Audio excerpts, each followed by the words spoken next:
يلا العيون السيد حسن.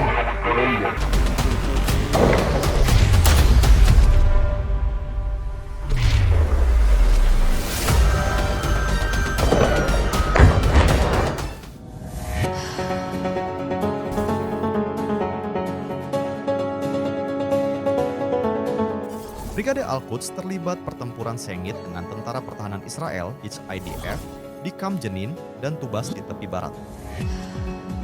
Adapun operasi ini sebagai bagian dari pertempuran banjir Al-Aqsa.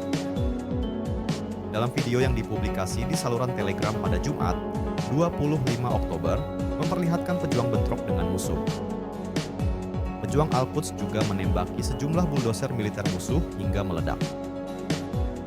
Dalam operasi ini, Al-Quds menggunakan senapan mesin dan alat peledak. Kemudian, Brigade Al-Quds juga membidik sniper IDF yang santai berjalan di garis depan jalur Gaza Utara. Detik-detik penyerangan turut diunggah melalui saluran Telegram pada Jumat, 25 Oktober. Dalam video tampak tentara musuh berada di sebuah bangunan. Keberadaannya kemudian dideteksi oleh pejuang Al-Quds.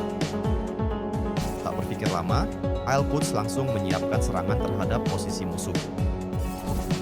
Tentara IDF terlihat jatuh setelah ditembak pejuang.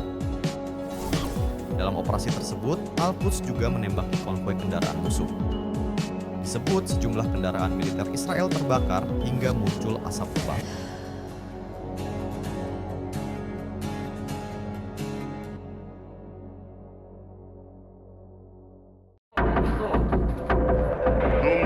السيد حسن.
Download Tribun X sekarang, menghadirkan lokal menjadi Indonesia.